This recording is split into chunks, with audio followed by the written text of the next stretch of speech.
নমস্কার বন্ধুরা, সুপ্রভাত। কেমন আছো তোমরা সবাই? আশা করছি তোমরা সবাই খুব ভালো আছো, আর আমিও বেশ ভালো আছি। আমার ছোট্ট একটি চ্যানেল শখের পরিবারে তোমাদের সকল বন্ধুকে জানাচ্ছি অনেক অনেক স্বাগত আর অনেক অনেক ভালোবাসা। ঘড়িতে এখন সময় সকাল 7:30, আর আজকের ব্লগটি এখন থেকেই শুরু করছি। ঘুম থেকে ওঠার পর ঘর দুয়ার ঝাড় দিয়ে নিয়েছি, তারপর উঠানটা ঝাড় দেওয়ার পর উঠানটা এখন জল দিয়ে ভালো করে ধুয়ে নিচ্ছি। এটা আমার রোজ দিনের ডিউটি। সকালবেলা উঠান ঝাড় দেওয়ার পর উঠানটাও আমি ভালো করে জল দিয়ে ধুয়ে দিই। আর আজকে সকাল সকাল আমার ছেলেও ঘুম থেকে উঠে গেছে। শরীরটা না খুব বেশি ভালো নেই, যা গরম পড়ছে এই কয়দিন আমাদের বড়দের শরীরই ঠিকঠাক থাকছে না, আর ও তো বাচ্চা। রোজ দিন যখন উঠান ধোয়াই তখন এই যে আমাদের গেটের সামনেই কয়েকটা ফুল গাছ লাগানো আছে, সেই গাছগুলোতেও একেবারে জল দিয়ে দিই। আজকেও ভালো করে গাছগুলোতে জল দিয়ে দিলাম। আর এই যে আমাদের গলির মধ্যে যেখানটা ওই টগর ফুল গাছটা দেখছো, তার পাশেও না কয়েকটা ফুল গাছ আছে, যেমন একটা জবা ফুল গাছ আছে, একটা আকন্দ ফুল গাছ আছে, তারপর একটা তুলসী গাছও আছে। ওই গাছগুলোতেও ভালো করে জল দিয়ে এখন চলে যাচ্ছি ঘরে। ঘরটা তো সকালবেলা ঝাড় দিয়েছি, কিন্তু ঘরটা মোছা হয়নি, তো এখন ঘরটা মুছে নেব। আর ওই যে বললাম আমার ছেলেও আজকে সকাল সকাল ঘুম থেকে উঠে পড়েছে, তো সেই কারণে দেখো আমি যেদিকে যাচ্ছিলাম ও পিছন পিছন আমার কাছেই যাচ্ছিল। ঘড়িতে এখন ওই 8:15 মতো বেজে গেছে। ঘরটা মুছছিলাম আর ভাবছিলাম আজকে আর কাচা ধোয়া করে স্নান করলে হবে না, তাহলে অনেকটাই দেরি হয়ে যাবে। এই ঘরটা মুছেই না আমি ওই যে একটু ফ্রেশ হয়ে নেব। ফ্রেশ হয়ে নাইটিটা চেঞ্জ করে তারপরে উপরে চলে যাব ছেলের খাবার বানাতে। ওর খাবার বানিয়ে ওকে খাইয়ে দাইয়ে তো আবার রেডি করিয়ে দিতে হবে, কারণ 9টার দিয়ে তো আবার স্কুল রয়েছে, তো সেই কারণে আর কি। স্কুলে না গরমের ছুটি নেই, খিচুড়ির স্কুলে নাকি গরমের ছুটি থাকে না। আগের দিন আন্টির কাছে জিজ্ঞেস করেছিলাম, তো ওই স্কুলের আন্টিরাই বললো যে এই স্কুলে গরমের ছুটি থাকে না। তো এই যে দেখো তোমাদের সাথে কথা বলতে বলতে ঘরটাও মোছা হয়ে গেল। ঘরটা মোছার পর বালতিটা ভালো করে ধুয়ে রেখে দিচ্ছি। আর আগের দিন না এই বালতিটা কিনেছি, যে 100 টাকার জিনিসপত্র নিয়ে আসে না, তো তাদের কাছ থেকেই এই বালতিটা কিনেছি। 100 টাকা দাম নিয়েছে।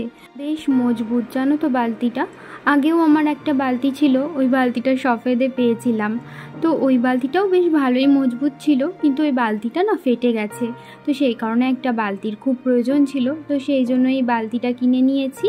তো দুয়ার মোছার পর দাঁতটাও মেজে নিলাম। দাঁত মেজে মুখটা ধুয়ে তারপর নাইটিটা পাল্টে না চলে এসেছি ওপরে।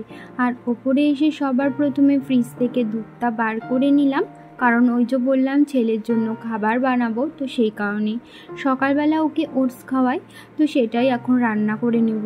আর বাইরে থেকে না প্রচণ্ড পরিমাণে হাওয়া আসছিল, তো সেই কারণে জানলাটা বন্ধ করে দিলাম, কারণ গ্যাসে না প্রচণ্ড হাওয়া লাগছিল, তো সেই কারণেই আর কি জানলাটা বন্ধ করে দিয়ে এই যে দেখো এখন পরিমাণ মতো ওটস আর দিয়ে দিলাম সামান্য মিষ্টি, তারপর দুধ দিয়ে এখন ওই যে আমার ছেলের খাবারটা রান্না করে দেবো। আর যখন আমি দাঁত মাজছিলাম না, তখন আমার ছেলের দাঁতটাও মাজিয়ে ওর চোখ মুখটা ভালো করে ধুইয়ে দিয়েছি। একদিকে ওর খাবার রান্না করছি, আর একদিকে না দুধটা জালে বসিয়ে দিয়েছি। দুধটা একটু জাল দিয়ে রাখবো। এই যে ওর খাবারটা রান্নার পর খাবারটা ঠান্ডা হতে বসিয়ে দিলাম, তো ওদিকে ওকে খাইয়ে দাইয়ে রেডি করিয়ে দিয়েছি। ওর পাপা ওকে নিয়ে চলে গেছে স্কুলে। আর এই যে দেখো তোমাদের তখন বললাম না এই গলিটাতে একটা জবা ফুল গাছ আছে, সেই জবা ফুল গাছটাতেই দেখো 4-5টা না কুড়ি ধরেছে। আমার না এত আনন্দ হয়, একটা গাছ লাগানোর পর সেই গাছটাতে প্রথম যখন কুড়ি ধরে তারপর ফুল ফোটে, সেই সময়টায় আমার না খুব আনন্দ হয়। আর এই যে দেখো আকন্দ ফুল গাছটাতে তো মাঝে মাঝেই ফুল ফোটে, তোমাদের সাথে মাঝে মাঝেই শেয়ার করি। আর এই যে দেখো ছোট্ট একটা চারা বেরিয়েছে। এটা কিসের চারা বলো তো? এটা নীলকণ্ঠ ফুল গাছের চারা। আমি না নীলকণ্ঠ ফুল গাছের কয়েকটা বীজ এখানে ছড়িয়ে দিয়েছিলাম, তো আজকে হঠাৎ চোখে পড়লো একটা ছোট্ট চারা বেরিয়েছে, তো এটা দেখেও খুব ভালো লাগছিল। ছেলেকে স্কুলে পাঠিয়ে আমি সেরে নিয়েছি বেশ কিছু কাজ, যেমন ধরো ঠাকুর ঘর পরিষ্কার করেছি, ঠাকুরের বাসন মেজেছি, ফুল তুলেছি, আর এখন চলে যাচ্ছি আমি স্নান করতে। স্নানের আগে আমার কিছু কাজ আছে, কাজ বলতে এই যে জামা কাপড় কাচা। আজকে বেশ কিছু জামা কাপড় বেরিয়েছে, তো সেই জামা কাপড়গুলোই এখন আমি ধুয়ে নেব। আর সকালবেলা যেহেতু নাইটিটা চেঞ্জ করে নিয়েছিলাম, তো সেই কারণে আর কি ছেলেকে খাওয়ানো দাওয়ানোর পর ভাবলাম একেবারে ঠাকুর ঘরের কাজকর্মগুলো সেরে রেখে তারপরেই স্নান করতে যাই, তাহলে আমারই অনেকটা সুবিধা হবে, স্নান করে এসে ডাইরেক্ট পুজো দিতে পারবো। তো যাই হোক, এদিকে দেখো আমি কিন্তু এক এক করে জামা কাপড়গুলো কেচে নিচ্ছিলাম আর ধুয়ে নিচ্ছিলাম। আজকে ভাবছি আবার চুলে একটু শ্যাম্পুও করব। কালকে রাত্রে যেহেতু মাথায় এক গাদা তেল দিয়েছি, তো সেই কারণে চুলে তেল দিলে না তার পরের দিনই আমি শ্যাম্পু করে নিই, নয়তো চুলটা প্রচণ্ড পরিমাণে আঠা হয়ে থাকে। কারণ যেহেতু আমি তেলের সাথে কাস্টার্ড অয়েল মিশিয়ে তারপরে মাখি, তো সেই কারণেই আর কি কাস্টার্ড অয়েলটা না প্রচণ্ড গাঢ় আর চিটচিটে হয়। তো যাই হোক, এদিকে দেখো কথা বলতে বলতে আমার কিন্তু অনেকটাই কাজ এগিয়ে গেছে, মানে অনেকগুলোই জামা কাপড় কাচা দেওয়া হয়ে গেছে। এখন এই যে সবশেষে ছেলের জামা কাপড়গুলো এক এক করে ধুয়ে বালতিতে রেখে দিচ্ছিলাম। জামা কাপড় ধুয়ে আমি কিন্তু স্নান করে চলেও এসেছি। আর স্নান করে আস্তে আস্তে না 10টা বেজে গেছিলো, 10টার বেশি বেজে গেছিলো, 10টা 15 মতো বেজে গেছিলো। আর এরই মধ্যে আমার ছেলে স্কুল থেকেও বাড়ি চলে এসেছে। ওর পাপা ওকে স্কুলে দিয়ে গেছিলো বাজারে, তো বাজার করে ওই পথে ছেলেকে স্কুল থেকে নিয়ে তারপরে বাড়ি ফিরেছে। যেহেতু স্কুল ওই 1 ঘন্টা মতো, আর ও যেহেতু একদমই নতুন নতুন যাচ্ছে, সেই কারণে আন্টিরা বলেছে বেশিক্ষণ রাখার ওকে প্রয়োজন নেই, আস্তে আস্তে যখন ও স্কুলে যাওয়ার হ্যাবিট হয়ে যাবে তখনও একটু সময় থাকতে পারবে। তো সেই কারণেই আর কি ওই 1 ঘন্টা মতোই ওকে স্কুলে রাখা হয়। স্নান করে আসার পর চুলের জটটা ভালো করে ছাড়িয়ে নিলাম। আমি ভিজা চুলে কোনোদিনই চুলের জট ছাড়াই না, কিন্তু আজকে কি মনে হলো যে চুলের জটটা একেবারে ছাড়িয়ে নিই। চুলে না বেশি জট আজকে পড়েও ছিল না, কারণ কালকে তেল মেখে চুল বেঁধে শুয়েছিলাম তো, আর সেই চুলটা খুলেই আজকে শ্যাম্পু করেছি, তো সেই কারণে আর কি বেশি জট ছিল না। এদিকে চুল আসছে সিঁদুর পরে আমি চলে এসেছি এই যে জামা কাপড় নাড়তে। বিছানার চাদর নাড়তে যেহেতু অনেকটাই জায়গা লাগে, তো সেই কারণে ভাবলাম গেটের সামনে যেই দড়িটা টাঙানো আছে ওখানটায় বিছানার চাদর নেড়ে দিই। আর বিছানার চাদর শুকাতে তো বেশি রোদ লাগে না, হালকা হাওয়াতেই বিছানার চাদর শুকিয়ে যায়। আর আজকে যা রোদ উঠেছে, আর তার সাথে তো হাওয়াও দিচ্ছে, একটু বাদেই গিয়ে দেখবো বিছানার চাদর একদমই শুকিয়ে গেছে।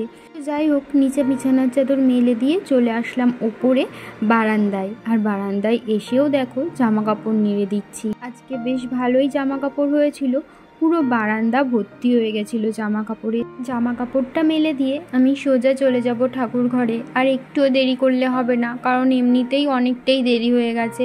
এই জামা কাপড় মেলতে মেলতে না প্রায় ওই 10:30 মতো বেজে গেছিলো। আর পুজো দিতে দিতে আজকে মনে হয় 11:30 মতো বেজেই যাবে। এই যে দেখো আমি পুজোটাও সেরে ফেলেছি। পুজো দেওয়ার সময় আজকে আর কোনো রকম ভিডিও বানাইনি, কারণ এমনিতেই যেহেতু লেট হয়ে গেছিলো অনেকটাই, তো সেই কারণেই আর কি। আর আমি না ফোনে ঠাকুরের গান শুনতে শুনতে পুজো দিচ্ছিলাম। ফোনে ঠাকুরের গান শুনতে শুনতে পুজো দিলে না একটা অন্যরকমই ভালো লাগা কাজ করে মনের মধ্যে। আর ঠাকুরের গান শুনলে দেখবে মনটা এমনিতেই ভালো হয়ে যায়। তো এই যে পুজো দিয়ে চলে এসেছি খাবার খেতে। এই তো আজকে সকালে জানো আমাদের কি রান্না হয়েছিল কচু ভাজা, আর বাটিতে দেখলে না ওটা হচ্ছে আলুর দম। খাসির চর্বি এনেছিল, তো সেই খাসির চর্বি দিয়েই আলুর দম করা হয়েছে। আর করা হয়েছিল টক ডাল। খেয়ে দিয়ে দুপুরবেলা শুয়ে রেস্ট নিচ্ছিলাম, হট করে ফোন করে বলল যে আমার নাকি একটা পার্সেল আছে। তো আমি 2 দিন আগে একটা ক্রিম অর্ডার করেছিলাম, আমার না মুখে মাখার ক্রিমটা ফুরিয়ে গেছিলো, তো এই ক্রিমটা অর্ডার করেছিলাম। আমি যদিও এই ক্রিমটা এই ফার্স্ট টাইম ইউজ করব, এমনি কেয়ারশেটের প্রোডাক্ট আমি অনেক দিন ধরে ইউজ করি, কিন্তু এই ক্রিমটা ইউজ করিনি। এই যে এই হানির যেই টোনারটা আছে, তারপর যে স্ক্রাব, সেটা না আমি বেশ কিছুদিন ধরে ইউজ করছি, তো বেশ ভালো। তো ভাবলাম যে তাহলে ক্রিমটাও ইউজ করি, তো ক্রিমটা দেখি কেমন হয়। তো সেই কারণে আর কি ক্রিমটাও অর্ডার দিয়েছিলাম, আর দেখো চলেও এসেছে। এটা তো আজকের থেকে আমি ইউজ করব। তো আজকে আসার পরেই মনে হচ্ছিল কখন মুখে মাখবো। নতুন একটা জিনিস পেলে না এরকমটাই মনে হয়, আমার মনে হয় যেন কখন ইউজ করব সেই জিনিসটা। তো খুলে তোমাদেরকে দেখাচ্ছিলাম ক্রিমটা। ঘড়িতে এখন বেজে গেছে রাত ওই 9টা মতো। মাঝে অনেকটা সময় তোমাদের সাথে কোনো রকম ভিডিও শেয়ার করিনি। এখন ছেলেকে ঘুম পাড়াচ্ছি আর ও না অনেকটাই চুপচাপ হয়ে গেছে। তোমাদেরকে সকালে বললাম না ওর শরীরটা খুব বেশি ভালো না, সারাদিনটা এমনি নর্মাল খেলাধুলা করেইছে, কিন্তু এই যে সন্ধ্যার পর থেকেই দেখছি ও কেমন জানি চুপচাপ হয়ে গেছে। ও সাধারণত এরকম চুপচাপ থাকে না, তো যখন ও এরকম চুপচাপ হয়ে যায় তখন না খুবই খারাপ লাগে দেখতে। তো যাই হোক, দেখো আমি এখন ওকে একটু কোলে নিয়ে দোল করছিলাম, ঘুম পাড়ানোর চেষ্টা করছিলাম। তাহলে চলো বন্ধুরা, আজকের ব্লগটা আর বেশি বড় করতে পারিনি। আজকের ব্লগটা এই পর্যন্তই। তোমাদের সাথে আবারও দেখা হবে পরবর্তী কোনো ভিডিওতে।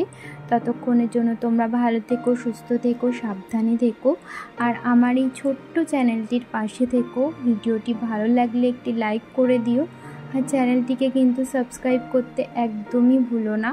তোমরা যদি আমার পাশে না থাকো না, আমি কোনো কিছুই করতে পারবো না। আমার চোখে অনেক স্বপ্ন, তো প্লিজ বন্ধুরা তোমরা আমাকে একটু সাপোর্ট করো। তাহলে চলো আজকের মতো এখানেই রাখছি। শুভরাত্রি।